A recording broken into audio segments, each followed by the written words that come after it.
The opinions expressed in this podcast are those of the speakers and not of DoD or any of its components. Take me to the countryside. Gotta get out of these city lights. Drinking my cup, got me feeling right.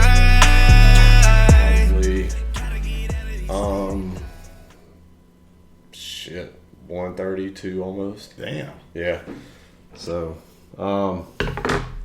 all right, man. So no coffee for you? No coffee. I'm good. All right. You like those kill cliffs, though, I do. huh? These motherfucking good.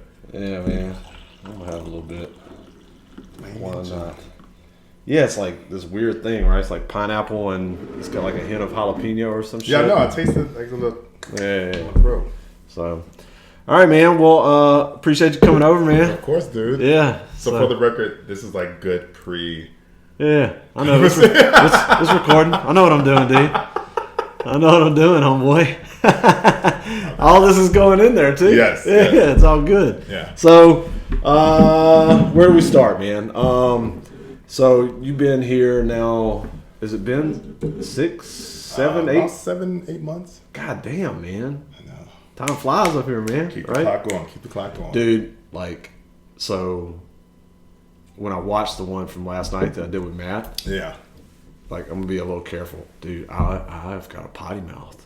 I mean, it was bad, dude. Like, I started the episode. The first word out of my mouth was an F-bomb, Ugh. like 3 in a row. Yeah. You know what I mean? Like, I was filling everything with F-bombs. Yeah. So I'm gonna try it because I know my mom's probably watching this, right? Yeah. My bad, Mom. But it is what it is. I'm saying. Anyways, cheers. But so yeah, man. So I remember when your name popped up with orders here, right? And I was like, I remember I reached out to you. I was like, dude, just do it. Just trust me. Come here, right? Yes.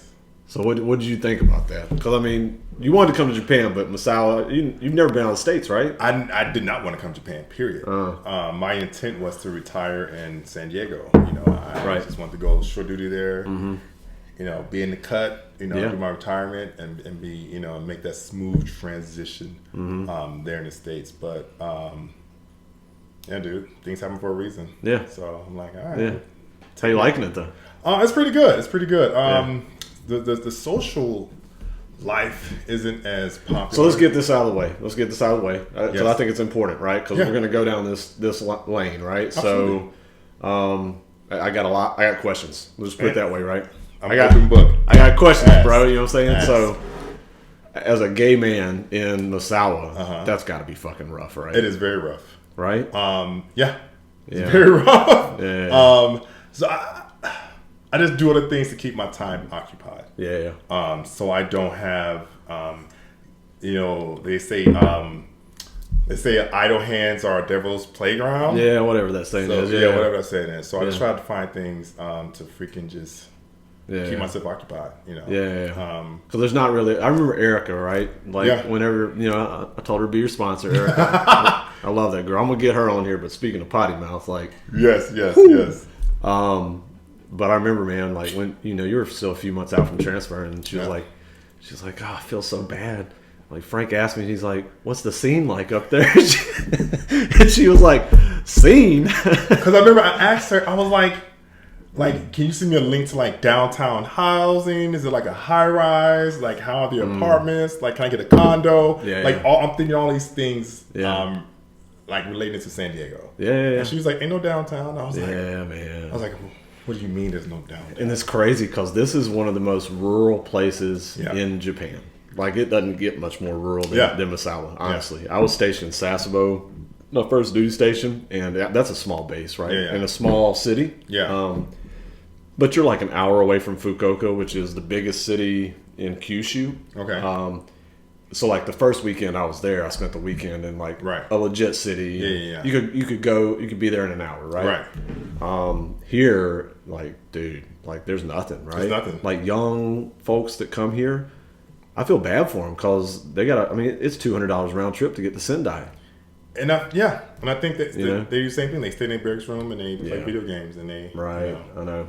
Kind of sucks, but you're making the best of it, right? I mean, Absolutely. You made some friends and you got like so I know about this project, right, that you're working on, but for the purposes of what we're doing here, like, tell me about it. You know what I'm saying? Which one? Got a couple. Well, I mean, we'll talk about the big one here in a second, Okay. right? But the kind of smaller one you're doing with kind of like the the mental health aspect. Yeah. No, it was just something I was out running one day and I ran through this tunnel, dude. Yeah. And I remember I stopped and turned around and was like, I wonder. Yeah. What if I just... I wonder. What's that song? You know what I'm talking about, right? No. Anyway, sorry, go ahead. My bad. And I just... something hit me and I came back home and I remember like sweaty and all, like put up my like freaking my computer and just like started writing. And I just had like this data dump and just like, what if this? What if this? What if this? What if this? Yeah. And kind of structured it in a way that it is a nod to mental health, you know, and how we deal with and face adversities, fears. And essentially the tagline is face your fears or run from them. You know? And that's essentially what happens throughout the little short film that I want to film out here. How long do you think it's going to be? Like I know we talked like 5 minutes. Okay, so short. Yeah, like it's a very, very really short film. One. Okay. I'm trying to make it really stylized. Like I said, I'm really going out on a limb because, my past, I've always had like a crew to do everything. Yeah. And here I'm doing everything. So it's a learning curve for me as well. Right, yeah. Because I can just say, hey, I like this shot, go. And I got people to set it up. And I'm like, look at the monitor, like, I'm good. Yeah. Now I have to do all of that, and it's I was impressed when you said that you're gonna shoot the whole thing on like a 13, right? iPhone 13, right? So that's dope, man. I'm excited for it. We've talked about it a good bit, right? Yeah. And then you've got the other one, Juncture. So let's talk about Juncture. That's a bigger one. That's one I'm really I would like to see it as a mini series. You can like turn on freaking HBO Max or whatever. It just started again a brainchild from my co-director from the pilot. One day we sat in my house. She came over. She was like, "I want to work with you on something," and we literally sat on my couch for 3 hours, drinking wine. Laptops came out, and we just like brainstormed, right? And so I wanted to go a little further with it. And I was like, dude, I think we have a lot we can go off. Like something that would be interesting, a story that we can tell that would be interesting. I just wrote season 1 outline. I got some really good feedback from told you that TV producer buddy of mine back in LA. So it was really good feedback. I'm excited to go in and yes, I'm gonna change this. You just need somebody to see the potential in it. That's kind of how it works, right? So and you've got it where do you have it being, I guess, screened? I'm not up on the lingo, right? The intent, so we have this film festival. It's called Series Fest, and it's a festival that looks for new TV shows. Right. Okay. So we're essentially going to submit it to there, and their criteria is they need all this stuff about the first season, character development, all this junk. So I'm trying to get that ironed out, submit it to them, and even if it's not I read in their bio or their over the years, even if it's not a winner, a lot of the official selections still get some attention from production companies. Sure. Oh, this is, you guys are officially selected, so it must be good. Right. Okay. And they should get picked up from smaller production companies. Okay. I mean, that's good stuff, man. I mean, when I was thinking about doing this podcast, right, one of the first people I thought about was you, because we've talked about it, because you've been kind of helped me collaborate on this. I've bounced ideas off you and stuff. And one of the ideas really is that, I want to talk to people that are in the military. Right, I don't want to talk to the Senior Chief Rice. You know what I'm saying? I know Senior Chief Rice, right? I know what you do. I know, you know what I'm saying. But I want to talk to Frank about, your passion and what, because everybody's passionate about something, man. If you're not, especially once you get a little older, if you haven't found something you're passionate about, it's a problem. It's a problem, legit. My thing is what are you doing in life? Right. Right? Yeah. It's like, what, like, and that's my biggest thought is like, what if you don't, when I talk to people and I ask them, like, what's your plan? Like, what do you see yourself in 5 years? Like, I don't know, dude. Like, I'm just, and it's like, no, dude, you got to have something in you. Right. Whether it's to be a pilot or whether it's to start a company or something, right. You got to be buried in you. Like, right. It's like, go off the grid. Don't want to move right. to Alaska. You can't just whatever, like go through this life. Yeah. Getting married, having kids, and just like, oh, I'm good with this. Like, no, it has to be something. I think, man, you've probably seen this, and I think especially in the Chiefs mess, right? Like, man, people identify as their uniform. Yeah. And that's it. That is their identity. You know what I mean? And, I mean, I'm guilty of it too, right? Yeah. But, you have to, like, really take a step back. And everybody, there's real cliche, right? They're like, well, this is temporary, and eventually you're going to have to retire. But it doesn't seem real, until you really kind of take a step back. Like, like, what am I passionate about? Right. And it doesn't mean that you detach from that. Right. You are this person right. that reinforces you as a military member too. Does that make sense? Yeah, absolutely. You know what I mean? Yeah. So, but yeah, man. So I guess the other thing, I'm kind of just like growing my legs with like creative stuff, right? Mm-hmm. Like, I mean, if it was me, and thanks for the lights, by the way, like, you know what I'm saying? If it was me, I'd just be sitting in front of the camera, all funky lighting. And I told you, I was like, yeah. Just swipe past that shit. Exactly. Yeah, there's no appeal to it. Exactly. Right? But I think that the creative part is, well, I don't even know if I call it creative, but for me, I'm an organizer, right? Yeah. I like to plan things, so like when I started thinking about this podcast, it was all about like, all right, potential guests, right, good stories, kind of like, all right, I'll do, Joey, and then I'll do Frank, and then we'll do, maybe a spouse to get like the, key spouse, point of view. That's a good one. Right. And then, Diana, she's a senior master sergeant. She's an EOD tech in the Air Force. Like, she's going to come and be on. I actually met her. Yeah. I met her. So she's a top 3 president. So she's super cool, hardcore. Yeah. And so when I'm thinking about this, it's like moving cogs around, which is very natural to me, right? But the creative process is it doesn't come so naturally, right? So I guess that's my question. So for somebody like you, that's like a creator, right? Like a director. So I have this idea. Does it just come to you and you have to like get it on paper? You know what I mean? Like legit, it does. I actually had this conversation today with my buddy I was hanging out with. I was like, we were talking about music, and I was like, dude, music is for me is the gateway. Mm-hmm. So like it opens up like this gate in my brain, and and I just readily connect. Yeah, like some just it's weird, dude. Like it's like again how I came up with the short film. I was on a freaking run. Yeah, and I ran through a tunnel, and I was just like, I wonder, I think it's a gift. Yeah. My dads always tell me, you have a third eye, and not everybody has that. Mm-hmm. And it's like any talent, right? Either you have it or you don't. Right. And people think I go to school. I can go to school to learn it, right? Right. Yeah. And which you can learn a lot of the technical aspects. Correct. But if you don't have, he told me that he was like, you can go to school to learn how to speak the language and know how to articulate what's in here. Right. But either you have it or you don't. And I thank God I was blessed. With, I believe, a third eye. Okay. Now, your dad, was he in... Yes, he was an actor. Right. That's I remember we talked about that, right? Yeah. Okay. He was an actor. I remember as a kid, like, going to, like, sets with him. He was doing, like, commercials. And remember going to some of his plays in Chicago.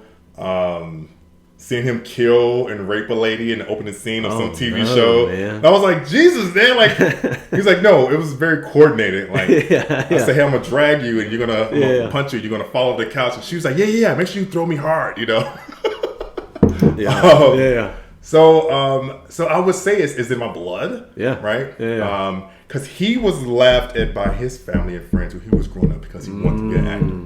Right? Okay. He would always say, people thought I was crazy. There's like... I mean, and he was growing up in probably the 50s, right? 70s, 60s, 70s. So he said it wasn't ideal back in that day. Yeah. Back in that day as a black man, you go work at a factory, you just come home and bring home a check to your family. And if you're going to be an actor, I would imagine they would cast type you. Absolutely. Right? He said his agent took a chance on him when he was 22 years old. I forget her name, but he said it was this white lady, and she took a chance on him, and she was the reason. And she told him, "Hey, get your teeth fixed." And that's why we always joke, we're like, "You're a 70-some-year-old man with like perfect white teeth," because he got veneers when he was 22 years old. Wow. Okay. And that's all you need is somebody to take a chance on you, right? And so he was kind of the catalyst behind that. Right. So I think that was in my blood, right? It's like grew up around it a little bit, and the Navy was not the original plan. Yeah, what was the original plan? So the original plan was to go to Columbia College in Chicago, which is a private film school, right? Okay, yeah. And I remember one day my mom came home from school and mom was like, "Hey, this Navy dude called. I think you should go talk to him." I was like, "For what?" Like, no, I'm going to Navy. That's not part of the plan. Right. And she was like, "No, I think because they're going to pay for your school." And I was like, "Okay." So in my mind, I'm thinking I'm going to go to college first and then go do some BS Navy stuff on the side afterwards, right? Yeah. So they hooked me in, and it was clearly not what I thought it was going to be. Yeah. But I didn't let that fire die. Like, I knew I was always creative. I remember my first show, I wrote this crappy ass fucking script. And I remember I was asking, it was my first fucking deployment. I remember I was asking the XO. I showed the XO like the script. I didn't know write the script. I just, write some dialogue. And I was like, hey, I just want to shoot this on the mess decks. And I bought like one of the big cameras on the plate list. And he said no. And I was like, oh, okay. He's like, yeah, I don't think we have time for you to be walking around with a camera on the ship. And I was like, all right. And here I am 19 years later, Yeah, man, I can imagine that it's real hard to kind of flex those creative juices. Yeah. It's counterintuitive to our culture, especially you and I both been about the same time, around 20 years. Yeah. And, 10, 15 years ago, like, hey, I want to whatever. Like, no. How about no? Yes. How about get back in the galley? How about you get CS3? Yes. Yes. You know what I mean? Yes. That's exactly what it was. It was like, no, you don't have time to do this. Yeah. And even still, I mean, I struggled with that on previous ships. Like, even just finding time to do like MWR stuff, right? Right. I mean, when you're out operating, it's hard, man. It's hard, right? But it's no excuse either, because those, like, if the XO would been like, hell yeah, man, let's do it. Right. That would have like benefited the hell out of you. Yeah. But not just you, also everybody that got involved in it, because it would have been a distraction. It would have been fun, and that doesn't take away from what mission you're trying to accomplish. Right, I do that night in mess decks when 2000 when we know people out there that's playing spades and playing games. Yeah. You know what I'm saying? Man, I miss playing spades. Real talk. Played a lot of spades on my last ship, man. But I didn't let that. I remember like feeling uncomfortable because I lived in the barracks, and I remember I went out. I had this big camera I had bought. Yeah. And I remember standing outside the barracks, like filming like nothing, just like trying to get like angles and stuff. Yeah. And I remember trying to figure it out. Yeah. And I remember Anastasia was like, "Dude, what are you doing?" And I'm like, "I don't know, I'm just playing with this camera." And it was like weird, And I was like, whatever. But I'll never forget standing on those stairs, like looking down at like the courtyard and like trying to like play with it. And it was like, oh, cool. Just trying to frame it, right? Yeah. Just trying to, Is that a real thing, right? You see that in the movies? Like, is that like the director's eye? You know what I'm saying? Like when you put your fingers like that? I've never done that. You know what I'm talking about, though, right? So what I do is I close one eye, right? Okay. If I'm looking at something, I'm like, that makes sense. It makes it two-dimensional. Yes. You know what I'm saying? Right. Because if I'm sitting here, I'm like, okay, and if it's something's off, then I'm like, okay, I've never done that. That's cliche, right? You'll see it seems like it is. People trying hard. They might be like taking pictures. It's like, dude, stop. Like, do you really walk around on set doing that? No. That's why you see most directors now, the big ones, they carry. You see some photos, behind the scenes photos, where they have like this lens, and they look through the lens. That's them looking through the camera lens to get the shot right. Instead of doing this, because you may have a different style of lens, depending on what kind of shot you're doing, right? Yeah. So yeah. Okay, so Juncture, right? So was that like your biggest one to date? Like your biggest production? I know you've done like music videos too, right? No, that was my biggest production. That was super low budget, paid for out of our pockets. It was just an experience, right? Because I had been out of it for some years. Right. So it was me like knocking the dust off. Okay. Yeah. Going back to storytelling, understanding. Like, I ain't gonna lie, dude. Like, it was a lot to take on because I was, again, in the process of moving my entire life to Japan. Right. Checking out the command.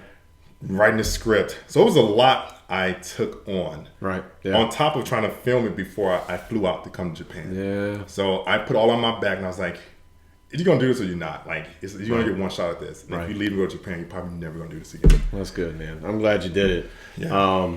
Now, I hope that it, takes off, at least gets noticed. You know what I mean? Like, all it takes is one person. Even if it's on BET. Hey. BET. Whatever, man. Whatever. BET's good. You want to hear some funny shit?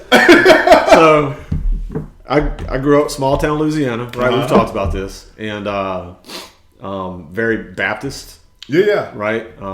I grew up Mormon, by the way, right? Never would know. Yeah, I know, right? Like, what? Coffee, baby. Smoke a cigarette later. But, anyway, so very conservative, small town, Louisiana, right? Probably about 7,000 people, right? It's a small town. And so, like, the local cable company would not allow MTV. So we had no MTV, right? Right. But bet your ass we had BET. Because the town was about half, right? We were about 50% black, 50% white, and we had just maybe one Hispanic family, right? But I mean, it was black and white, man. Right? Yeah. And so no MTV, but we had BET like a motherfucker. So you get introduced. Hey, listen, 100%, man, 100%. Soul Train. Hey, I remember late night Prince. video. Remember Prince? Remember that song? What was it? Get Off. Remember that? I don't know if you remember that one. That was with Carmen Electra, man. I wasn't man, dude. I'm watching that like, I like this. Matter of fact, when I found I heard that he died on the radio. That's probably the only celebrity that I cried a little bit. Really? Legit. I love fucking Prince, man. That was my fucking dude. That motherfucker was wild as fuck, man. But anyway, so we had BET. Right. We had VH1, which was like Rod Stewart, and it was It was lame, right? Right. BET, man. I was like, oh shit. Booty popping everywhere. 100%. Right? So that really affected, kind of the way I mean, really that whole town, right? Yeah. Because like I said, and we've talked about this with kind of like my origin story. My stepmom, I spent a lot of my childhood at her house, and she's African American, right? And I don't know, man. It never occurred to me that there was this huge disparity until then you get old enough. And you're like, oh, I see it, and it's fucking gross. You know what I mean? Yeah. And so I have to remind myself that the way I grew up is not the way a lot of people grew up, right? Especially if you're talking about, you came from Chicago, right?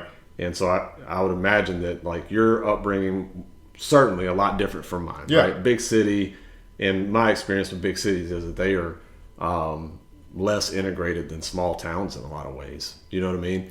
In a sense that you have neighborhoods, that are exclusively one ethnic category. Chicago is probably the most segregated city to this day. Yeah. One of the most segregated cities to this day in the country. Yeah. And so did you grow up, where did you grow up in Chicago? I grew up on the west side. Okay. West side of Chicago, which is predominantly black. Yeah.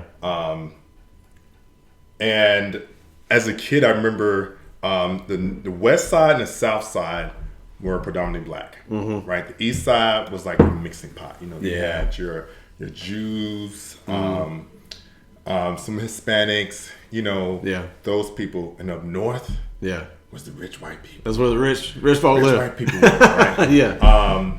And as a kid or as a teenager growing up, I never all I knew was the west side of Chicago, right? And I remember one day, I went with some friends up north. And we couldn't even get into the bars. We were walking through the neighborhood. And I remember telling my mom this. I was walking down the street. It was Christmas time. And we're walking down the street and I'm looking at all these nice little condos. People got their windows open. Yeah. You see TVs in the kitchen. And I was like, dang, they got a TV in the kitchen. Dang, that's nice. Yeah, one of the little small white ones. Yes. And I'm telling my mom, I went up north just last night. She was like, what? And I'm Yeah. like, no, nothing happened. Like, we just walking around. Yeah. And I said, I remember walking past. But that this made her house. nervous, didn't it? Now, probably. Yeah. I'll get to that conversation she Okay. had with me recently. Yeah. But yeah, and I was like, it's a whole new world up there. And she was like, yeah. I mean, Yeah. we ain't got no business going up there. Right. What's Yeah.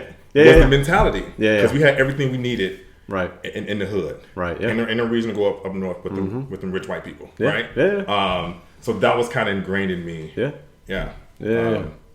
But yeah, when I was stationed in Chicago, when I was RDC, I remember. So I made it a thing. I was like, I'm a grown dude now. I'm in my 30s. You know, I'm gonna live up north. Oh, you push boots. That's right. I pushed. Yeah. I said I'm gonna live up north. Yeah. And I got in an apartment up north on the lakes, on the lakefront. Yeah. And at this time, it's a little bit more integrated, right? It's sprinkles of black people. I see people walking around. I'm like, oh, okay, we be up and We in here. We in here. And I remember, and so most of my friends, most of my civilian friends were mostly white. Yeah. Right. Yeah. So hang out, go to the bars, dinners or whatever. And I remember one night I was on the phone with her, and I was like, "Yeah, I'm ready to hang out with Nathan and Dan." Yeah. And she was like, "Hey, Frank Jr." And this is back when all the police shootings started happening, especially in Chicago. Hey man, do me a favor. Don't tap the table too much, because sorry. you know what I'm saying. I know, Got like it. it's all good. Yeah. I just for the sake of the Got it. audience, I'll like keep my hands talk with your hands, all good. But when you tap the table, that thing's gonna pick it up. Got it. Anyways, continue. I'm sorry. Yeah, and I was like, "Yeah, I'm going to hang out with friends or whatever." And again, this is around the time when all those police shooting stuff was happening, especially in Chicago. And she was like, "Hey, Frank Jr., I need you to be careful." And I'm like, "I'm fine. Like, I hang out with them all the time." She's like, No. Yeah. Remember, at the end of the day, you're still the big black dude in the group. Yeah. And I was like, Yeah. and at the time, like at the moment, I'm like getting dressed to go out, and I'm like, "Okay, Mom, like I'll talk to you later." Yeah. And I remember having that conversation with my friends at dinner. I was like, "Yeah, Mom said like this," and they were like, "That sucks that your mom has to have that conversation with you." It does. Because both of them were white. They were like, "My parents never said that." Yeah. Entire conversation. Yeah. And so now looking back, I'm like, yeah. Right. You know. That's the thing, man. I mean, I think that, I can speak for me, right? Yeah. I'm not gonna talk about kind of the whole thing, except to say that it's a thing, right? Yeah. It's a fucking thing, Yeah. right? But speaking for me personally, my stepdad, who's an attorney, and Right. so he's bailed people out. And Right. He bailed me out a few times, but like he told all of us, like all of his sons, they're white boys, right? Right. He was very clear, right? He's like, if you get pulled over by an officer, you say yes, sir, and you comply with their directions. Period. Right. Don't get an attitude. Right. Just comply with their directions, and if you get a ticket, so be it. Right. And then you can, if you feel like you were in the right, And then you can dispute it later. You can dispute it. You can go Yeah. to court, whatever. Yeah. Right? He said, but if an officer pulls you over, you comply with their Right. directions. And I mean, I'm not saying that's right. Why should anybody, have that fear? I don't, Right. but it's not an irrational fear, right? Like, because there are incidents where it's like, God damn, man, like really, like how did this happen? You know? And I don't know, man, it's just sad. But I think that if you look at a place like Chicago, it's probably amplified. If you look at the big cities again, right? If you look at the big cities, Chicago, New York, probably Boston, LA, right? Like that's probably amplified even more, And I would say, and I remember having this conversation again. I would say sometimes, because it has to get to a point to where it's like, I was watching this YouTube clip, it's something on social media somewhere, and it was on a college campus. This is years ago, and it was the dash cam of the police officers, right? And you can see them driving past, some kids on the campus. Yeah. And then they drive past and they see this black girl. She's on her phone, like teenagers do or whatever. Yeah. And they stopped and said, "Hey, can you show us your ID?" And she was like, "Why? Like I go to the school, like whatever. Yeah. Like can you show us your ID, right?" So when people see that video, they say, "Just show them your ID." But when you go back and watch the tape, They passed 3 or 4 white kids and then stopped them asking for IDs. Right. Yeah. They came to her and asked for ID. Right. Yeah. Right? Yeah. So I think the initial thing is like, yeah, just comply. Right? Yeah. But and to my point, sometimes black people, I will say this, we don't help the cause. Yeah. Yeah. You know? Yeah. I mean, I know where you're going with this, Okay. right? Yeah. Right. Right. But I think that there's like this, chip on your shoulder that is there for a reason. Does that make sense? Yeah, absolutely. Like, why the fuck do I gotta show you my ID? Yeah. Yeah. Right? Right. I mean, I can only imagine, right? Yeah. Because I would be the same way, you Right. know, and I'd really have to push it down to be like, yep, here's my ID. Yeah. But in the back of my mind, I'm thinking, man, Yeah. get on my face. You know what I mean? Right, So right. I don't know, man. Like it's, I will say this. I think that there are, because I know some, right? There's good officers out there. Yeah, for absolutely. Well, sure, dude. yes. Right? It just sucks that the really bad ones like Spoil it for everybody. for everybody, right? man. Yeah. So Chicago, right? West side of Chicago. Yeah. And kind of accidentally in the Navy, kind of like me, right? Yeah. If you watch that one that Matt and I did, man, it was funny. We were like reminiscing about boot camp because he and I went together, right? Really? Yeah. We went to the recruiting station. Depped at the same time, Yeah. and then shipped to boot camp on the buddy program. Nice. He was our RPOC, right? Yeah. I didn't want nothing to do with it, man. He was like, just give me the background. I was like, I'll be jam pop. Wait, what you want me to do? Section leader? Sounds Got good, it. right? I'll check some skivvies. Yeah, I and stuff. got it, man. Right? And anyways, it's fun to watch. Like the first probably like 5 minutes of that one. If you watch it, you'll laugh because you're already Yes, right? yes. But anyways, so kind of accidentally in the Navy too, right? Yeah. I didn't come in until I was 21, and like I was in college, like actually after high school, I got a full academic ride, to Lamar University, which is there in Beaumont, and I had offers from other schools around the area, but I decided to stay home. I didn't want to leave my friends. Right. Dumb, right? And you go back now, you're like, I mean, I should have rolled out. You Yeah. know? But it's all good. And then worked and went to school, and then came in when I was 21. So like the plan, even when I came in, so most of my family is attorneys, like my step family. So my step brothers, my stepdad, they have a law firm in San Antonio and one in Beaumont. And so the plan was come in, right, kind of get my act together, finish school, and then get out and go to law school, right? That was the idea. But man, like my first port visit was Pattaya, Thailand. I was like, well, I guess y'all got me. he was like, shit, man. 20 years later, still here, man, yeah. right? But I wouldn't change anything. I've loved it. But so kind of same thing with you, right? So you're like, okay, I'll do this Navy thing. And like, at what point did you say, okay, I'm going to go ahead and try to get to 20, even though I have these dreams, these other things that I want to do? Yeah. You know what I mean? Life. Yeah. Was I in a position to get out, right? It was my thought process. Right. Do I have a college degree? Can I compete with other 20-something, early 30-some-year-old dudes? Right. Yeah. So that was kind of the catalyst.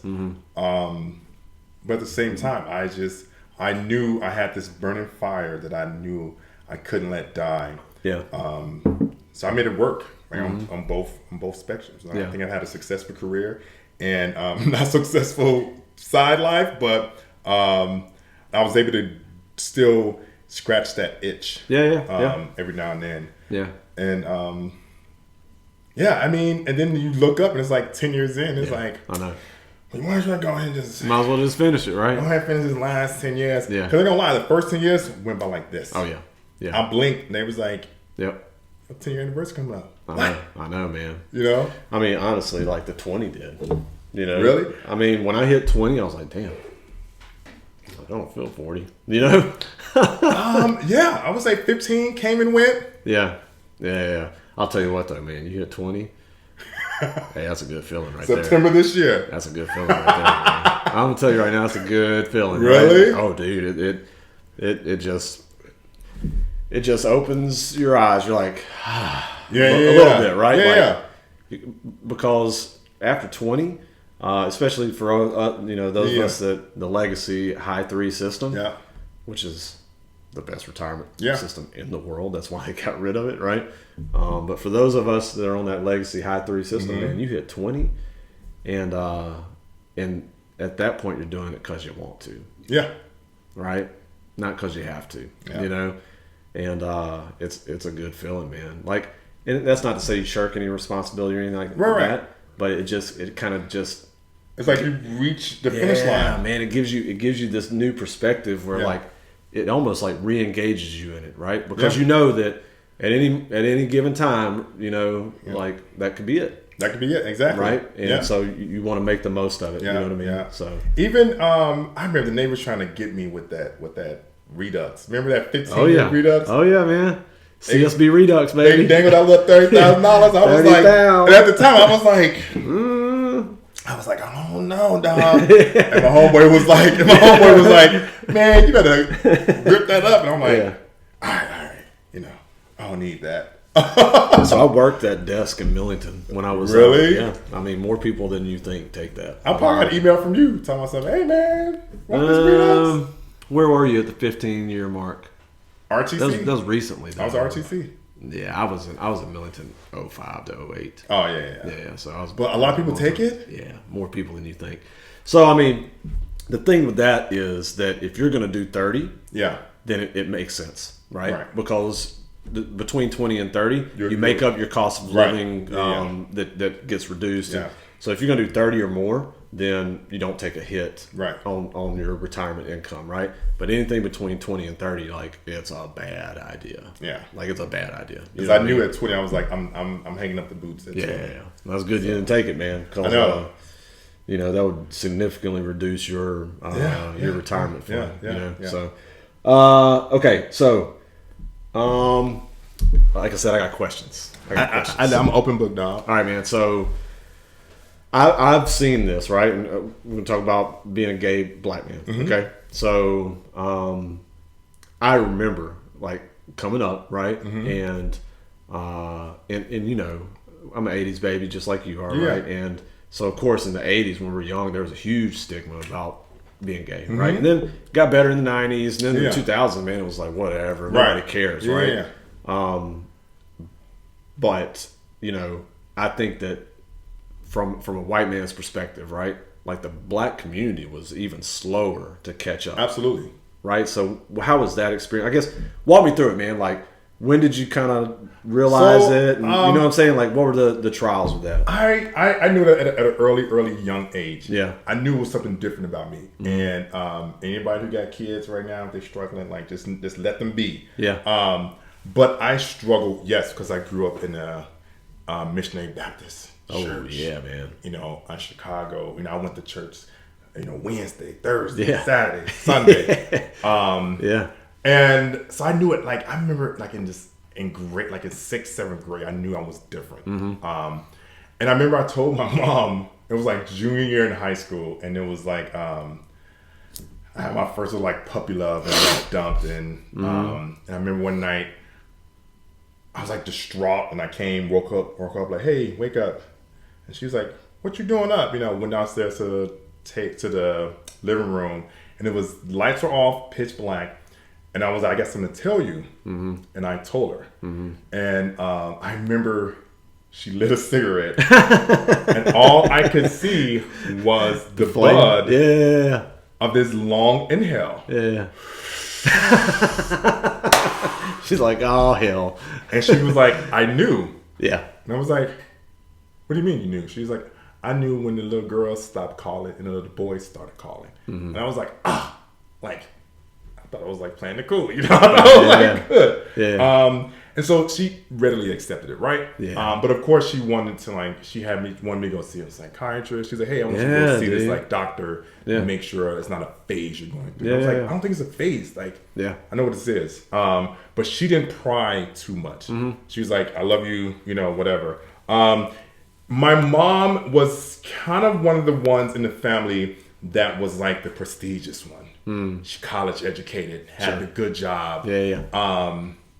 had the one kid. Right. And I remember her telling me one day, she was like, your aunties always, give me crap. And she said when they found out you were gay, she was like, he's not perfect. Y'all not perfect. We found a crack in the foundation. What? I remember her telling me, I was like, they said that? And she was like, yeah. They thought you was this perfect little freaking boy. Yeah. And they was like, that's Gotcha. Gotcha. Yeah. But my family accepted it. Like, they accepted it like instantly, right? Because I feel like my mom was such a significant player in the family as well. Right, yeah. So she's kind of like, the den mother kind of thing, right? No, so she's not even a den mother, but she just, she was the one that, I don't know, like she was the smartest one. You know, her and my other, the youngest one, are the only two college educated out of 13 of my aunties. So, so they accepted it. I did fear boot camp. I ain't gonna lie, I did. I feared boot camp. I remember I was nervous. I was like, oh my God, like what is going to happen? Because one, I've never been exposed to anything like this before. Right, yeah. And then two, like, I'm a freaking teenager. I don't want to I don't want, and at the time, Don't Ask, Don't Tell was not a thing. That's right. So when did you join? I joined in 2002. 2002. Okay. Yeah. September, so it's still Don't Ask, Don't Tell. Don't Ask, Don't Tell. Yeah. Luckily for me, what a fucked up thing that was that we did. It was. Thanks, Bill Clinton. You know what I'm saying? I'm gonna tell you this story that happened to me in boot camp. Yeah. Mortifying. Yeah. So, of course, I'm like, when I go in the showers, I'm like, head down, just don't look to the left, and just keep it going, whatever. Yeah. And I remember one night I was writing a letter to my friends back at home, and I was like, being very salacious. Writing letters, what an antiquated. I know, right? I miss it. I was being so salacious, like describing everything, right? Yeah. And I remember one night the RDC was walking through with a flashlight, and I put my notebook under my boots because before we just put the boots on top of the locker. And he was like, "What's that?" And I jumped up. I was like, "Oh, that's mine." And I went to grab my notebook, and he was like, "No, give it here." And so he opens it up and he reads it, and he reads this very graphic letter. And I remember my heart was pounding because I knew what was in there. Yeah. And he was like, "Semi crew rights, get out your rack, front and center." And I was like, "Oh, this is it. All right, I didn't go to the Navy. I'm gonna get kicked, gonna go home." Yeah. And I remember I'm sitting at attention, and he's reading it, and he starts to read it out loud. Oh no! Wow. If I could have sank into the floor and melted to the tile, I would have did that. Yeah. And he was like, "If you look at me," because I looked at him like this, and then because I was like in shock that you're reading my letter out loud. Yeah. He's like, "If you look at me again, you're going to see the LCPO in the morning." And I was like, okay. But luckily for me, the next day, again, I'm embarrassed, I'm mortified. Everybody around me in my rack heard this stuff I was saying. I was just like, oh God. Deal with this. And I remember we were standing in chow for, standing in line for chow for breakfast, and the 3RDC center right there, and I'm like, what's going to happen? Yeah. And he said, what a terrible feeling, man. Yes. He's like, "Rice, come here." And I was like, "Yes, petty officer." And he was like, "Hey, so all the stuff I read last night," he kept doing this, like snapping his fingers. He was like, "I don't care about that. All right, I want 110% on you from here on out. If you give me anything less, you're going home." And I was like, "Yes, petty officer." Yeah.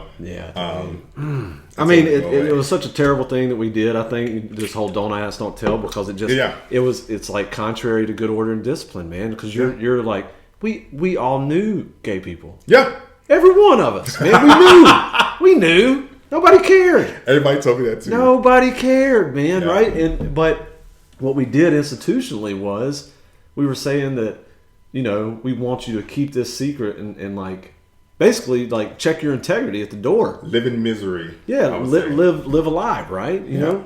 And I don't know, man, like how we did that. And so, but I remember like, like all the talking heads, like, military set to repeal Don't Ask, Don't Tell, right? Yeah. And there's like all these like editorials, like, is it gonna degrade good order and discipline? Man, all of us, I was a chief already, right? We're sitting in the chief's mess, like, dude, we know what what happens tomorrow when they repeal it? Nothing happens, right? Except that people get to like live their fucking life. You know what I mean? You didn't think like, he was gonna come out and say, congratulations, Frank. I'm not gonna lie, like I remember some CSDs was like, we was in the galley one day and they were like, Rice, everyone knows, no one cares. And I was like, what are you talking about? Yeah. I like girls. You know? Yeah. So it was like that kind of like thing. Yeah. I don't know, man. It was just unfortunate, right? That we did that to a big segment of our population. Yeah. Man. So, but like when that's repealed, did it kind of lift a burden off of you? You know, I was never really the type that like wore a rainbow flag like on my forehead. Yeah, right? yeah. I'm just like, you know, and I still was selective of who I told because I know everybody won't accept you because I dealt with that firsthand where somebody legit cut me off in the Navy, right? And it was like, dude, you know. Yeah. So I was very selective still of who I told, but even the people now looking back, people back then were like, dude, yeah, we knew. Yeah. Like, yeah. You know, me and Caitlin still invite you over to the crib. You right, know? right. And I was like, what? He's like, yeah, dude, like you're this good looking dude in San Diego with no girl. Never talked about girls. Always about gym. And like, you know. Yeah. I think it's funny up here, right? So, like when you meet somebody for the first time, like sometimes I'm just like there as you you meet somebody for the first time. Yeah. Hey, I'm Frank. Hey, what's going on? I'm Bill. You know, and they're like, oh, okay, what's going on, Frank? Got family? Like, no, single. Right? Single. And I just kind of like, like they'll find out one day. They'll know. They'll find out. I was very selective, and it got to a point. I ain't gonna lie. When I made Chief, I think I told you this. I took my ex to my khaki ball, and that was my way of me saying, "Hey, if the Chiefsman's going to accept me, they're going to accept all of me, right?" And nobody, you know, nobody had any issues, you know. Yeah, I mean, there's still some very conservative. That's probably the wrong word. There's still some very kind of set in their ways, closed-minded, traditional in their minds, folks. When it comes to that, right? But I think that we're getting past it. You know what I mean? Yeah. You know, and like, then it doesn't feel like a thing anymore. You know. And then, like, legit, some of your best performers. Yeah. In my experience, have been gay. Yeah. You know, we mapped. Oh yeah, 100%. 100%. On the Princeton, 100%, dude. We mapped two dudes, and both of them were gay. Dude, I'll tell you right now, and this is gonna sound. Listen, I concur. Some of my best folks that worked for me were gay. 100%, man. Like just getting after it. You know what I mean? Yeah. So I'll share with you. I don't think I've shared this with you before. I'm open book too. So my dad had a family before ours, right? So he was married before he married my mom. Yeah. Then had me and my older brother with my mom. His first marriage, he had 4 kids, right? So I have half brothers and sisters that are like old enough to be my parents. Oh wow! Yeah. You know what I'm saying? Like, so when my dad passed, he was 89, so like he was 49 when I was born, kind of thing, right? So, anyways, so you had Pat, Brian was the second son, so my second to oldest half brother. Yeah. And then you had Judy and Jane are my sisters. So Brian, was gay, right? Mm-hmm. And we're talking like in the 80s. Right? Mm-hmm. Like when it wasn't cool to be gay. You know what I'm saying? When you married a wife and had kids. Yeah. And he he was open about it and moved to San Francisco. Mm-hmm. And I remember being a kid, and he used to come to functions, like family stuff, when I was real young, and I remember him, right? Yeah. And then he just was gone. And as you get older, like what happened basically was my dad just disowned him, like legit. You know what I'm saying? Like, I'm not talking to him because he was gay, right? Right. And anyway, so I mean, we're talking 30 years, right? Kind of thing, right? And my brother Brian contracted HIV, mm-hmm. right? But he lived with it for like almost 20 years, right? Yeah. Like, and finally toward like his last 5 years of life or so, like my dad, like it still was very tenuous, but at least they talked. They never really made up, but I know that's probably one of the regrets that my dad had, right? Mm-hmm. And like I would have not liked to get to know. I saw pictures of him and shit. I was like, some motherfucker, you know what I mean? And like I would have liked to get to know him, but because of that dumb mentality. Yeah. Like, you know, I didn't get to know one of Yeah. my brothers, right? Yeah. So, I don't know, man. I'm just glad we're moving past that shit. And not just in the military, I think in general. And life. Yeah, yeah. You know what I mean? Yeah. So, yeah. It just sucks that happens. I just recently told my dad, like, when I was in San Diego, 2018. really? Yeah. I think he knew. Yeah. I'm sure he did. I told my mom in high school, right? So that's almost 15 years later. Yeah. He called me one day. I was in San Diego. I was sitting on the couch, and I'm like, "Why is he calling me this late?" Yeah. And I'm like, "He must be drunk," you know. He's like, yeah.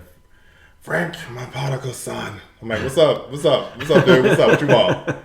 "Nothing, motherfucker." "Hey, so what's this I'm hearing about? You know, all these dudes on your Facebook with shirts off and blah blah blah." And I was like, "Oh, shoot, here we go," you know. And he was like, "You got something to tell me?" And I'm like, "What, Dad? Ask me. Ask. Go ahead, ask." Yeah. He's like, "Are you gay?" And I was like, "Yes." Yeah. He was like, there was a pause. Mm-hmm. He was like, "Well, why you didn't say nothing, motherfucker?" And I'm like, I don't know, like, Yeah. because I was the only son. Yeah. Out of six kids, all daughters, I'm only son, right? Mm-hmm. And I remember him telling me, you know, you got to carry on the Rice legacy and blah blah blah. Yeah. Which I still can, but it's just like, hey, yeah, I can do that still, but like, it might be, you know. Yeah. Via different. There's methodology. Yeah, exactly. Different methodology. Yeah. Not the traditional way. Correct. Right? Yeah. But no, he accepted, embraced it, and you know, we had only a couple of conversations about it. Yeah. Because I didn't want to throw it in his face too much. Yeah. So most of our conversations was just him. Yeah. You know, him giving me feedback on, you know, just talking about movies and politics. What we did a lot. Yeah. And that was pretty much. Yeah. I mean, it would seem that, you know, with him being a performer, right, that he couldn't have been too conservative. Like, I would imagine people that run in those circles. Yes. Right? Like, whatever, man. I would hear stories he would tell, and he would drop the F-bomb a few times, you know. Yeah. And again, I'm like, he don't even know his own son. Yeah. You know, and I'm like, yeah. I remember Kurt, he messed with some F-bomb and blah, blah, blah. I'm like, yeah. That's funny, man. So, and then in the Navy, you know, like I said, don't ask, don't tell. Like I said, I'm just glad we got rid of that shit. You know what I mean? I agree. So, all right, so different subject. Totally, I think we've explored that. Yeah. Right. So, what's your favorite thing? Because we call it the rising sun, right? Mm-hmm. You know, so every episode I kind of want to talk a little bit about Japan, right? Mm-hmm. So, what's your favorite thing about Japan up to this point? So far, the landscape. Yeah. I think it's a beautiful, clean country. Mm-hmm. I think the people yeah, are night and day from yeah what I'm used to. Yeah. Yeah, they're very socially responsible. Yes. Right? So the Japanese culture is that, like, the worst thing that can happen to a person is to be embarrassed. Right. I mean, you tell me this. Yeah. Right? You tell me and this. so, yeah. like, even, like, if you're on a train, you know, you don't talk on your phone. Yeah. Because and I say embarrassed, what I mean is that it disrupts the social order. Yeah. Right? I'm over here talking on my phone, which means that I'm making somebody feel uncomfortable. Right? And I should respect respect that. I should respect the fact I don't want to make them feel uncomfortable. I love that. But it just like it permeates through the society so much that it stifles individualism. Yeah, I right? can see that. You know, and even to the point, so like my kids are half, and that's what they call it. Right. Like they say half, right? So that so my kids are half white, half Japanese, right? Like the term for that, Japanese they say half, right? So okay. Half, right? And like my oldest went to school through 5th grade, and like she was getting bullied, and she's a pretty girl, right? She's beautiful, yes, you know what I'm saying? Yes. But she was getting bullied just because she was not full Japanese. Wow. And so we had always planned on bringing them into, Dodea, but that it kind of accelerated after 5th grade. Is like, matter of fact, I almost cussed the teacher out, because she was being discriminatory against her. I did cuss her ass out because she spoke English, right? She was like telling me how Millie da da da da da, right. And I let her have it, right? And then after that school year, we brought them on base. But so that my point to saying all that is that even that small difference is enough to disrupt the social order, and it's ingrained in the society from a young age that you should be the same as everybody else, kind of thing, right? The benefit of that is clean country, almost zero unemployment because everybody feels the social responsibility of work, even if it's at the 7-Eleven, right? Very efficient public transportation, and so there's all these benefits to it, but they almost miss out. Right, it makes them almost robotic. Yeah. But even that day we went to Hatch, right? We was on the train, my first time taking the train. Yeah. And you were like, "Hey, dude, stand over this side." Yeah. And you was like, "Look at everybody else." And I was like, on the escalators. Yeah. I was like, "Oh yeah, 100%." I was like, "Oh, we just don't stand." You was like, "No, dude, get over here." And I was like, okay. Yeah, everything is orderly. Yes. Right? Even when they stand in line for the buses coming to work, everybody's in a single file line. 100%, yeah. In America, everybody stands in and they bum rush right. the bus. There's lots of good things, right? Yeah, that you can take from the culture. I think one of them, even if you look at elementary schools, they rotate through. So first of all, kids clean the classroom at the end of the day. Right. They don't have janitors. At the end of the day, the kids clean the classroom. That's good. They sweep, take out trash. It's kind of like the Navy, right? Yeah. And then they rotate through. So on a weekly basis, one class will serve lunch. Oh, wow. Right? And so they just rotate through the classes. It's like their service week, right? Yeah. So they serve lunch during that week, right? And they do they clean up around the school. They pull, in the springtime they pull the weeds and stuff like that, right? You would never see that in the States, man. But absolutely not. It's infuriating, right? Because that's the type of stuff that I like. Because you're teaching them you're teaching them skill at a young responsibility, age. Absolutely. And this is your ownership, yes, right? Yes. So I don't know, man. Look, I love America. I love the idea and what we're the principles that we're founded on. I think the principles we're founded on are perfect, right? Yes. We don't exercise them perfectly, correct, right? But I think the principles we're founded on are perfect. Yeah. I just wish we could take some of that, right? Take some of that. The ownership piece, right? And I think it starts with us, right? Yeah. Us who are over here, who raise our kids over here. You raised your kids in Japan, right? Yeah.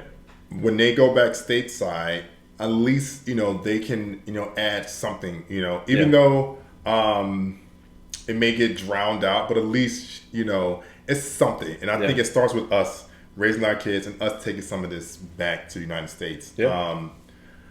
The only thing I have with that too is I feel like sometimes the passiveness gets sometimes construed for it causes them people to run over, right? Mm-hmm. Especially us. Yeah. Because I had a situation where I saw it and I was like, lady, she is just doing her job. Right. Let this lady. I said, if you was in the States and TSA asked you, TSA cussing you out, ain't no conversation. They're gonna be nice about it. They're gonna be nice. She's being nice. She said, "Can you just do this, please?" And you're giving her all this energy. Yeah. And I'm standing behind her can you stop it? Yes. I literally want to say, just to stop. Yeah.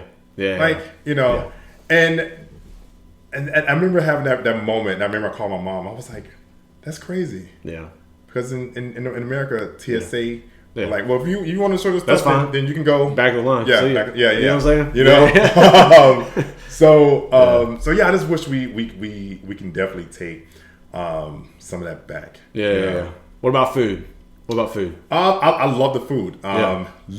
Today, I went out to lunch and I was like, I'm so hungry, and my buddy was like, yeah, dude, you'll get Japanese size portions. Yeah.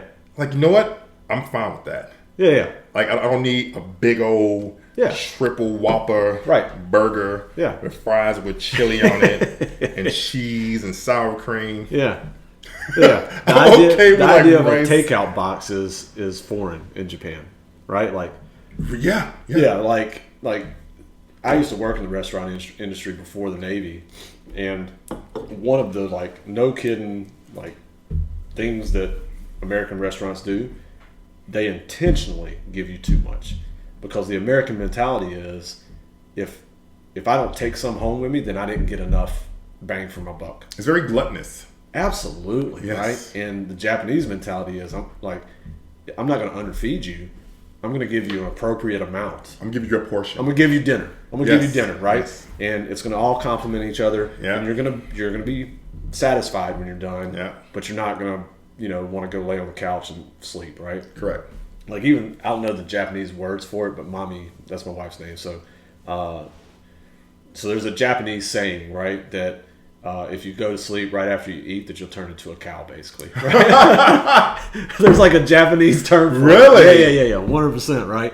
Like the idea of like taking a nap after lunch or something, right? Yeah. Like the Japanese are like, okay, like basically you had too much. You're gonna be a fatty if you're right. Yeah, like if you need to go to sleep after, you're gonna be a fatty. Like even the portions at the grocery stores, right? Yeah. Like I was comparing chicken legs. I was shopping for chicken a couple of weeks ago. And I was like, dang, I only get 2? Yeah. Like what a 16 pack. Yeah. And I was like, oh wait.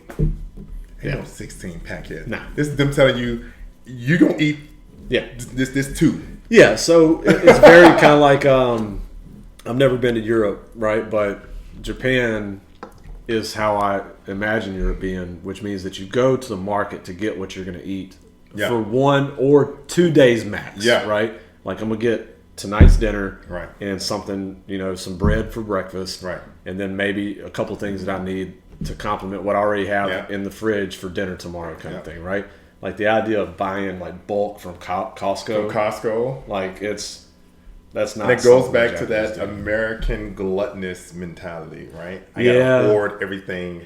I gotta get bulks of this. I think that over the last, and it didn't really used to be quite that way, man. But I think over the last probably 30 years, it got that way. Yeah. With the advent of Walmart and like I remember, man, we had Piggly Wiggly and A&P. I don't know if you know about those, right? No. No, right? No. Listen, dude, that's small town right there, right? We had an A&P, and that was one of the grocery stores. Okay. And then we had a Piggly Wiggly, and that was the other grocery store, right? So was your Piggly Wiggly, they served mainly meat? No, it was just a grocery store, okay, right? But like there were small grocery stores and like good fresh produce, a lot of it locally sourced, right? Like stuff that they got, like you'd see local guys that would be there early in the morning with heads of cabbage and stuff like that, right? And then Walmart Supercenter moves in and it shuts them down. Right? Just like we had a spot in Chicago for Chicago listeners, Moo and Oink. Moo and Oink. Moo and Oink. It's like a butcher shop or something? Yeah, well, it was this big grocery store, but it was always cold in there because they specialized in beef and pork. Hours and hours and hours of beef and pork. No kidding. And then they started to expand to becoming a grocery store. And their commercials on TV used to be so cheesy. They're like, come on down to Moo and Oink. I remember going there as a kid with my mom pushing the car like, it's cold in here. She's like, grab them ribs, put them in there. Get this, let's get this stuff out of here. Like shopping for the 4th of July and all that stuff. Shivering because it's so cold in the whole store. Yeah, man. But those mainstream superstores took them out. Yeah, it sucks, man. It sucks because, like I remember we lived in this place called Ofuna. It's about like probably 30 minutes from Yokosuka. Yeah. We lived there for 6 years. I was stationed at Atsugi, and I knew that after Atsugi I was going to go to Yokosuka. Right. And so we got a place that was kind of like split the distance between the two. And there was this great market like right there by the house. And so, when Mommy would get off work, sometimes I'd meet her after she got off work. Yeah. We could pick up some fresh vegetables. Right. And go to the butcher shop and like no kidding, fresh cuts. Yeah. And, we're going to have some fish. They got fresh fish laid out on ice. Yeah. It was awesome, right? Just to kind of, and it was like all kind of on the street. Yeah. And you just kind of like, boop, boop, boop, boop, boop, pick up what you need, walk back to the house, and everything's fresh. Good. And, now I'm geo-batch up here, so like, I just make a big pan of hamburger meat and like throw some cheese on it. Exactly. And then you're good. I'm good, right? Yeah. So, hey man, You want to take a head break? Yeah, I do got to pee. I was holding this. All right, we'll take one real quick. Okay. All right. That's what I do. I'm an open book, bro. I know, man. All right, we're back. So, so you've had a pretty fucking diverse career, right? I have. Right. So here's what I know. I know Princeton. I said I wasn't gonna say ship names. Whatever. Okay, Princeton. We won't say ship names after that. But so Crudez. I know you've been on CBs. You did RTC. Yeah. So just kind of step me through it, right? Because I think that is important to kind of it lends perspective to the way you look at leadership. You know what I mean? So it's Crudez, my first ship. Camp Pendleton, working with the Marines, still Navy, working with the Marines, CBs. Okay. And then pushing boots at RTC, and then another Crudez. Yeah. My final lap. Yeah. A little shore duty in Misawa. Yes. Oh, man. The final lap, man. And yeah, it's been I think I've had a really great career. Like looking back over it. Yeah. Yeah, it's been some good moments. I met some great people in my life that I'm still close with to this day. Yeah, I really haven't had like any major like issues. Yeah, I know, right? Knock on wood. Yeah. So how was it with the CBs, man? Like I like CBs. Yeah. There's just something about them, man. They're usually pretty grimy and crusty and like kind of hardcore, but they love the PT, but they also like to smoke and drink. You know what I mean? They like to think themselves as Marines. Right. Yeah. Because they do all Marine-like mentality. They have squads and squad leaders and section leaders and platoons. Yeah. I'm like, a platoon? Yeah. Who the platoon leader? Yeah. Like what are y'all talking about? You know? This isn't in the Blue Jacket, man. Right, exactly. Yeah. It was great, man. It was a great tour. That was actually probably like number 2 on one of my best committees. Really? Because I got to go to Afghanistan, deployed there. I've got to go to Rota, Spain for the first time. Oh, man. And Japan. Yeah. Okinawa, deployed there for the first time. So it allowed me that extra, those extra 3 spots I've never been to in the world. Yeah. Which I didn't get on my first crew days. So it was good to like live in these countries for 6, 7, 8 months on deployment. Yeah. Yeah, it was great, man. How was Rota, dude? Rota was insane. That's what I've heard. I've heard that place is bananas. I was in first class then, and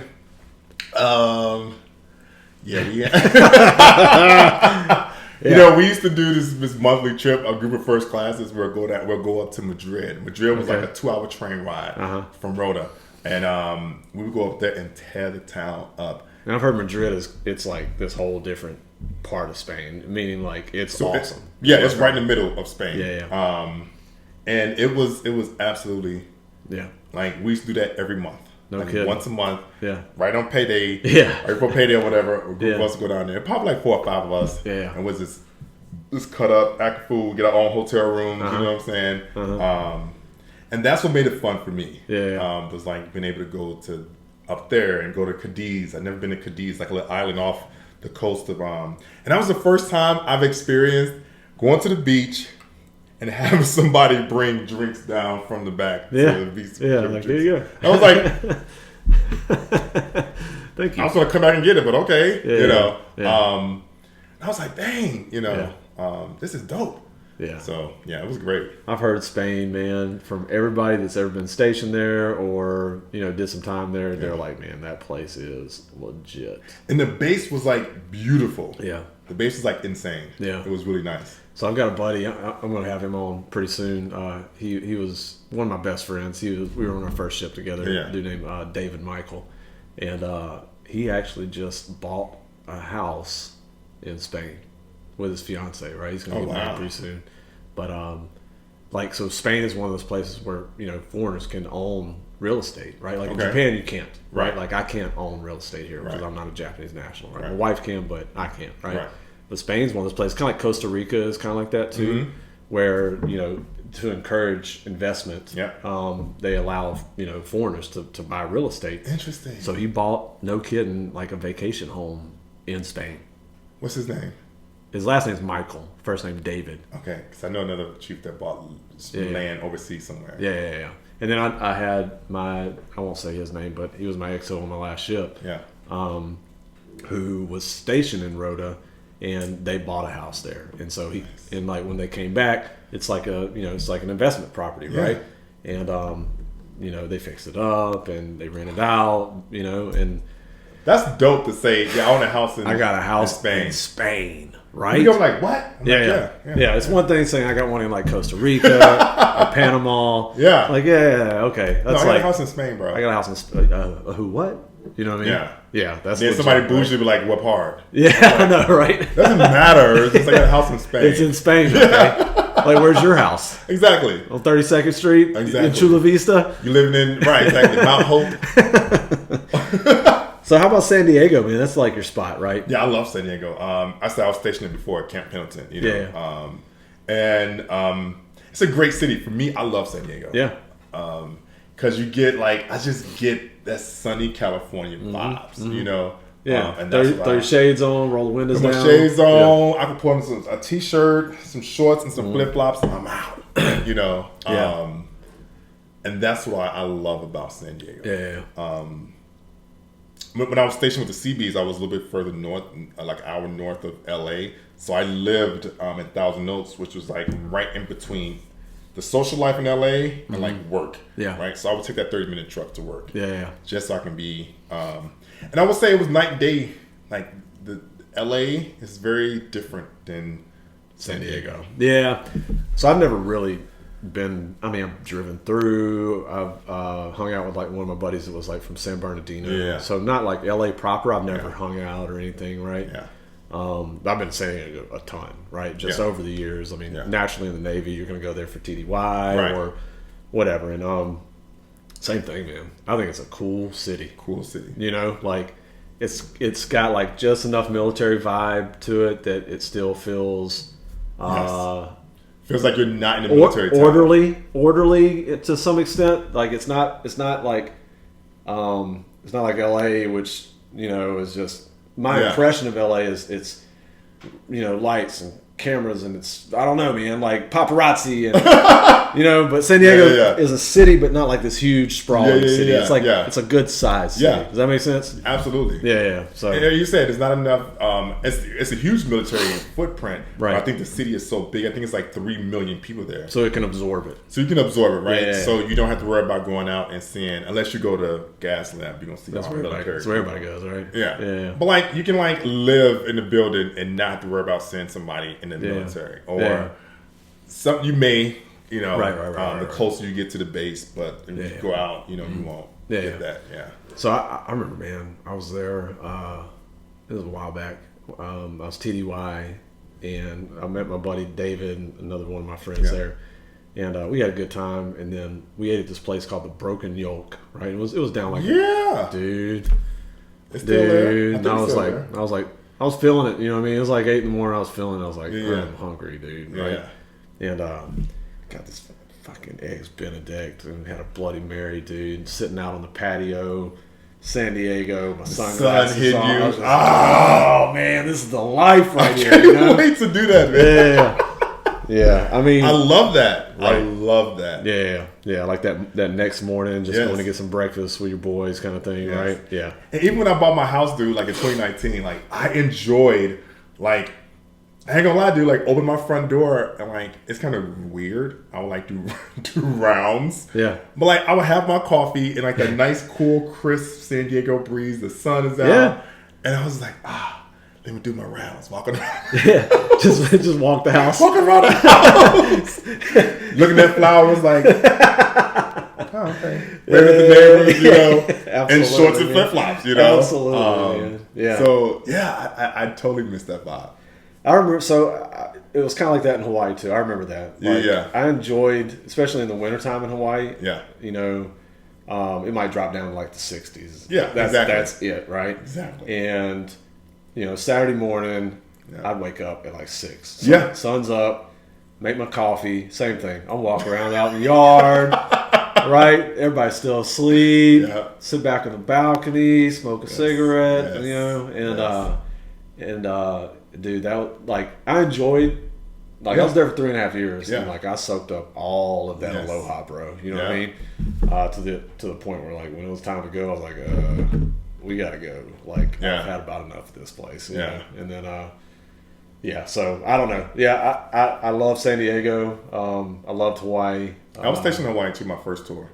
Yeah, were you Pearl Harbor? Yeah, Pearl Harbor. That's right. Yeah. Okay, because I you was crewed on a cruiser. Yeah. Yeah. Okay. Yeah, man. Like I said, I love that. So, all right. So yeah, crew des, CBs, some shore stuff with the Marines. Topping it off with a shore, CNIC. Working on the base, right? I guess I'll tell you, right? So when I think about what's the most important element of leadership, right? Who knows, right? Yeah. Like, I'll tell you what works for me, and I'll ask you kind of what your thing is. So for me, it's always been my ability, even though I'm 42, right? Like, my ability to kind of know how that we call it being approachable, Yeah. right? But I think that's kind of like a cliche term. It's like, be approachable. Like, okay, well, how the hell am I approachable? Well, the way you're approachable, I think, is that like not only do you get to know sailors, but you learn how to identify with like who they are, right? You got to get to know them to some extent. Like, even at the command master chief level, like, you should be able to have a 5 to 10 minute conversation with, Seaman Timmy. Yeah. Know where he's from, learn a little bit about him, what interests him, Right. and like make it like in those short conversations, you make it about that person, Right. And then when they get to express kind of who they are and Right. what they care about, right? And even if it's only 5 or 10 minutes, what happens is that you gain their trust, right? Yeah. You gain their trust because they're like, oh shit, like he actually is interested in me. I agree. And then so I guess when we think about leadership, we call it being approachable, but really it's your ability to kind of like to integrate with whomever you're in charge of, right? And you kind of your ability to kind of change, right? Like change your skin a little bit, like chameleon, right? Like, hey, I know how to talk to this person. And it's gonna be different how to talk to this person, right?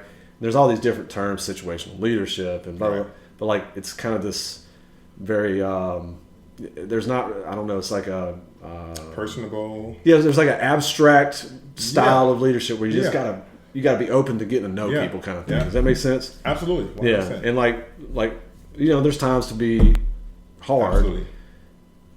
But the older you get, the more you realize that like those times are few and far between. Man. Correct. Somebody Absolutely. really, they need that business sometimes, but Sometimes. they don't need that business all the time. You know what I mean? So, like for you, what would be the thing that if you were to like capture your leadership style, what would it be? I would say exactly that. Yeah. Right. Just being that person to be personable, to be relatable, to have a easy conversation. To the point where, your sailors, joke and coke with you, but they know at the end of the day, that's still seeing you, right? And they know where the boundary is. I won't go too crazy, but like. Right. We can crack a joke and talk crap to each other about sports or whatever. Yeah. And I think that lets their guard down a little bit more. Yeah. I've used that as a tool, throughout my leadership style. Yeah. And I've always been a person that says, if you have to yell at your sailors a lot, it's probably not them. Yeah. It's probably you. Yeah. It was a theory in RTC where if I remember one of the chiefs I worked with told me, I never raised my voice. And people think my recruits, people think I beat my recruits, but I don't. Yeah. Right? He said, one, I put the fear of God in them. And I never yelled and screamed. And when I pushed for him, I noticed that he never really did. He had this really calm, cool, collective voice. And when he spoke, the room stopped. Right? Yeah, they listened. Right? Because one, he had their trust in their loyalty. Because he proved to them that, hey, I am the best dude on this base. If you listen to me, you will be successful. And he told me, whenever you see RDCs out there screaming and yelling at the recruits or whatever, it's not the recruits. Yeah. He's like, so you always train your recruits, So I took that mentality as well. It's like, you know what? If I'm yelling and screaming at my sailors, maybe I didn't give them clear, concise direction of what I Or maybe you just feel like expect yelling. from Right? them, right? Sometimes people just want to yell. Right. It's like- And it's like, for what? It takes, Yeah. it's energy wasted, you know? Absolutely, It's just yeah. like, Now, there's people out there watching this that are like, okay, dude, I've been in DRB with you. Like, stop it, Dean. You know what I'm saying? all soft and gentle, Dean. I don't want to hear that shit, right? But there's also a time and place absolutely. for, We gotta beat them up. You got to set that tone, right? Yeah. But I'll tell you, man, the older I get, it's just like, it's unnecessary, man. It's just unnecessary, and it's exhausting. It's exhausting, right? Yeah, I think that especially our young sailors today, right? I won't say that they're like attention deprived, but maybe they are to some extent, right? Mm-hmm. And I'm not saying anything bad against their parents or anything like Right. that, right? I just think that,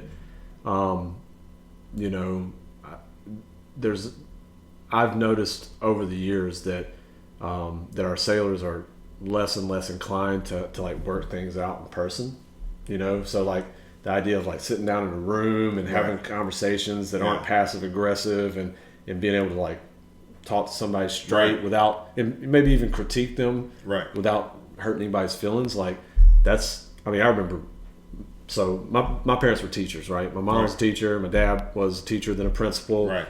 My mom coached basketball, right? And so what she always used to tell me, she said, be coachable, right? Right, be coachable. Okay, and I learned what that meant real early in life, which means like listen to constructive criticism. Yeah. Because if that person is taking the time to like tell you kind of what you did wrong and then also how you can improve, even if they're doing it in a stern way, that take something from it. They're invested in you. Yeah. They give a shit, or they wouldn't be telling you all this stuff, right? And sometimes I think, and this isn't a hit on this generation, I think this generation is so much better than we were. I was a knucklehead, right? Yeah. But these folks that we're getting now are super smart, man. They're so smart, but they have a hard time taking criticism. You know what I mean? And I think it's just because maybe they didn't play sports, or maybe they have not had that kind of like, right. They've always been kind of cradled. Yeah, a little bit, right? And yeah. Did you see that in like in boot camp when you were pushing boots? Somewhat. Yeah. But again, when you're in that space and in RTC, I think they come in with that mentality, like, okay, I know I'm gonna yell and scream that, right? Yeah. So I guess I really never homed in and focused on that. Yeah. Yeah, they're in a different mindset when they're there. Different mindset, right? Yeah, that's a good point. And again, there's something I really never really had a recruit that I had to like, oh my God, okay, are you okay? Right? Yeah. I haven't experienced that. Yeah. I don't know if other RTCs have, Yeah. but they come in with that. I know this is going to happen. Let me get my life right. Right. Yeah. And it sucks because sometimes they do get underwhelmed. Yeah. They're like, that's it. Exactly. Yeah. That's it, dude. Like that's all y'all. That was 8 weeks. Mm-hmm. That was easy. I mean, I felt a little bit of that back in 2001. Really? Yeah. I probably got about maybe 5 weeks in or so, and I was that guy that would like mess up on purpose because you know what I'm saying, like I mess up on purpose because I knew they were gonna make me do push-ups. Yeah. And like the deal we had was you had to do as many push-ups as whatever day you were on. That's how many push-ups you had to do if you messed up, right?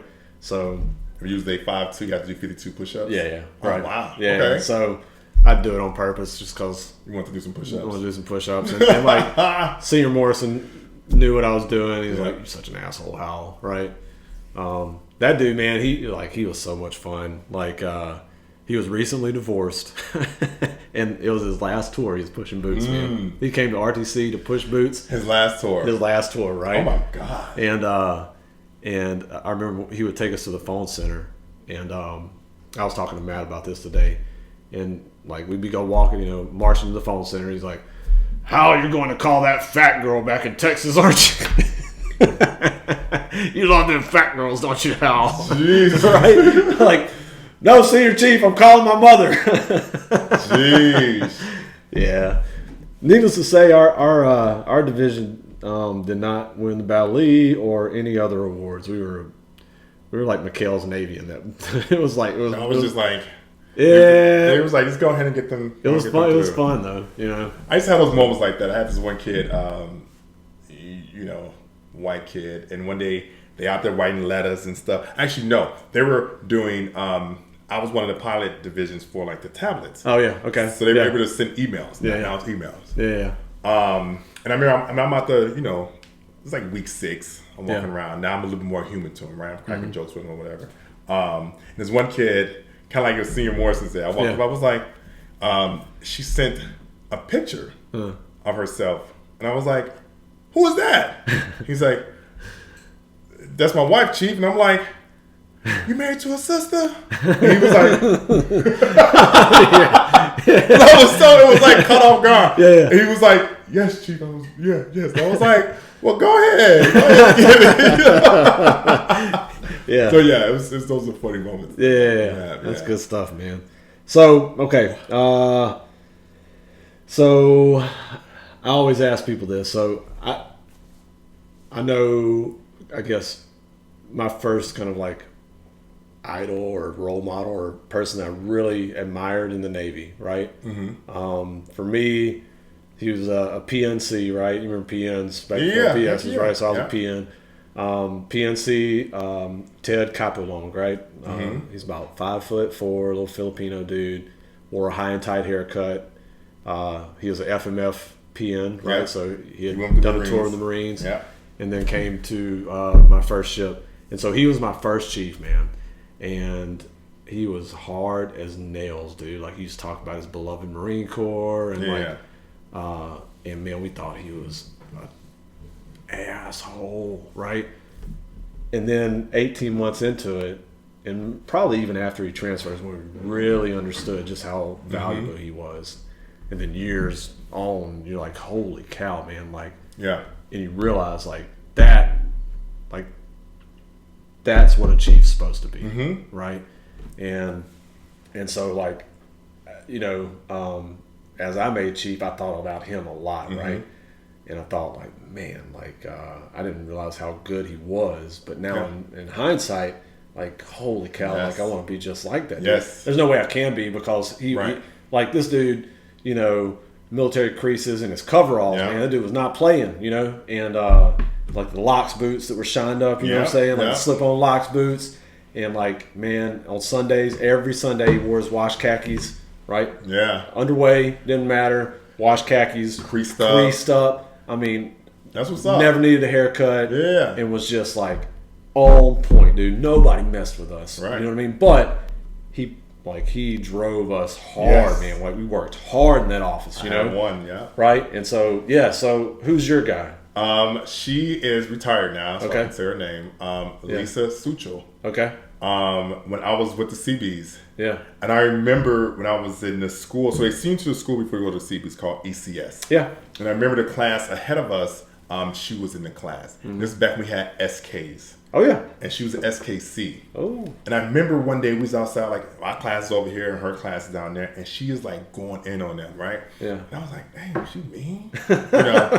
And she picked up senior while she was at ECS. Because I remember they scratched out, they added an S to her little door name SKC, thing. Yeah. And I was like, oh, she picked up senior. Yeah. And I was like, I hope I like work for that lady. I go check into NCB5, and it's her. Oh, yeah? Right? She's the H5. They call it H5. She's the supply, headquarters company, DOCPO. When I tell you, she was just like that. Like, she was with the Marines for a while. She pushed boots.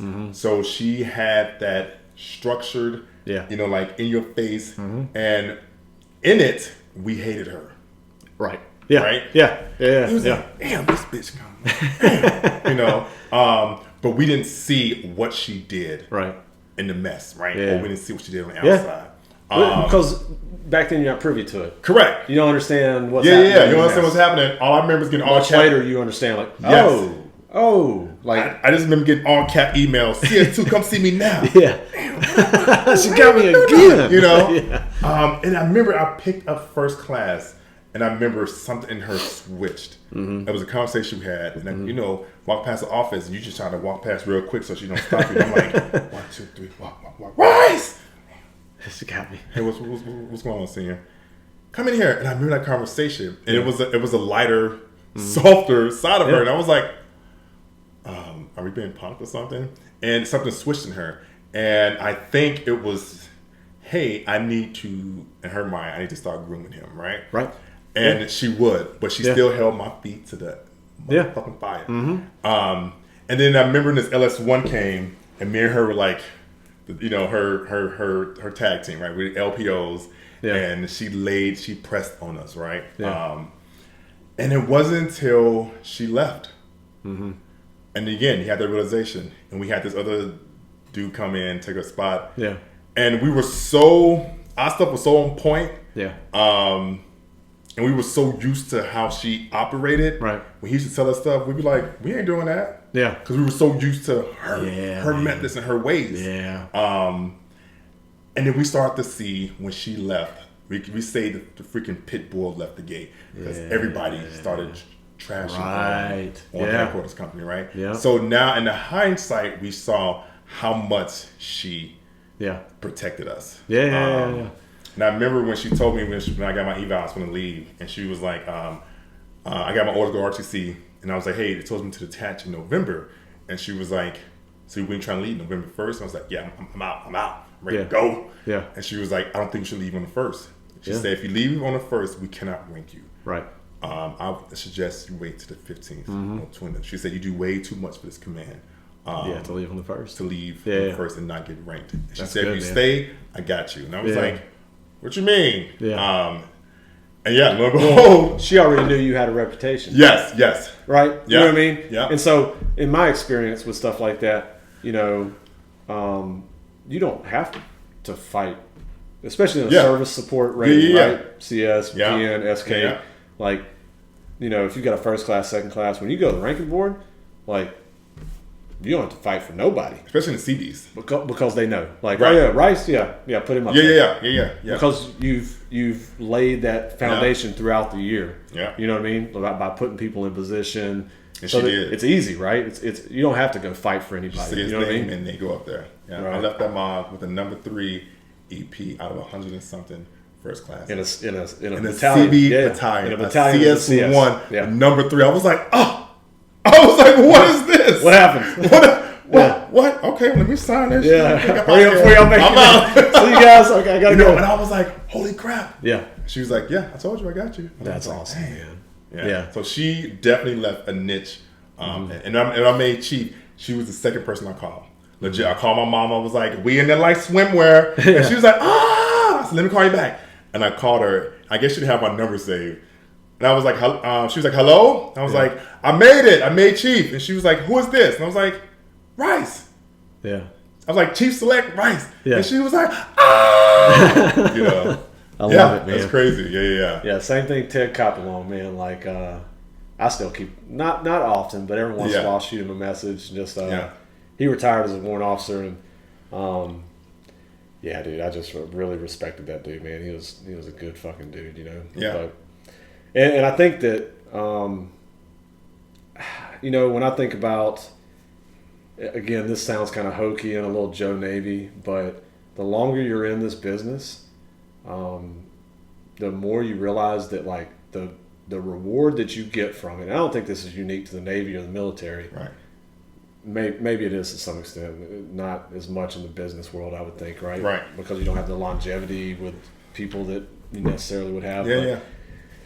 Anyways, like, you know, both the measure of success and the satisfaction that you get and the legacy that you leave is the success of the people that work with and for you. Yeah. Like, man, when I see a kid, sailor, man, woman, right, on some, you know, advancement or selection list, you know, that was like a E1 that worked for me, and now they're a chief, dude. Like, it just makes me like feel so good, right? And it's not like this dirty pride where it's like I did that. It's not that. Right. It's like hell yeah. You know what I'm saying? Like, absolutely. I saw it when you were at E1 and you did everything that you were supposed to. You listened and you worked hard and maybe, you know, some impact. I had some impact on you to help you succeed, right?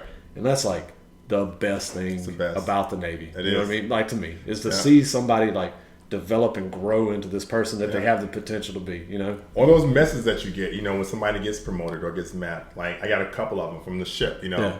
CS2, you know, he, like, hey, I made it, senior. You know, thank you for everything you've done. Even though you're gone, you're in Japan now. I'm like, oh, snap, you know. And I remember picking him up from the airport as a chief. Like, hey, man, because I had duty that day. I was like, hey, this is my guys. I'll pick him up, you know.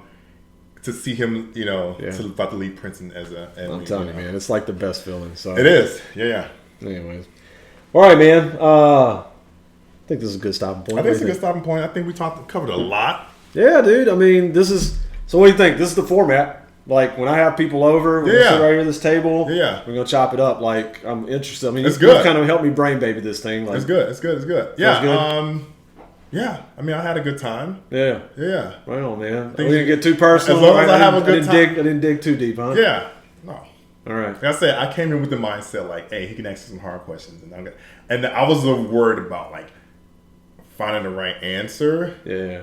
You know, like, okay, I know his audience. I don't want to like say nothing too crazy, but let me just make sure. So that was mainly worried about like that. It's not that kind of thing, man. We're just gonna you know. But no, it's good. I had a good time. I had a good, you know, like I said, if I'm laughing, I mean, it's a good thing. All right, man. You got any closing thoughts? No, man. Just I say keep pushing, man. Keep pushing this. You can move out of the apartment and get you a studio. Yeah. You know, maybe hire me as your lighting guy, your camera dude one day. Well, I mean, we've already talked about like. If it ever makes any money, which I'm not thinking it will, but if it ever does, I definitely owe you for that, right? Because oh shoot, I forgot about that. Yeah, dude, like that. I mean, you know, for you know, not to look at the camera, but basically, I said, hey man, I need some help with a logo, and like literally within 5 minutes, you're like, how about this? I was like, I literally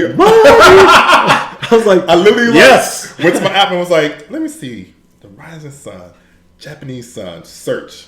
I was like, a little bit of Fuji. That came up, and I was like, even the text is just right, dude. Yes. So if this thing ever blows up, dude, I'll make sure a percentage. I'll make sure you get some royalties. You know what I'm saying? I'll throw something your way. I just want a percentage. I got you, man. You know, 30 or higher. No. Yeah. Okay. I mean, that sounds like a medical retirement to me, dude. You know what I'm saying?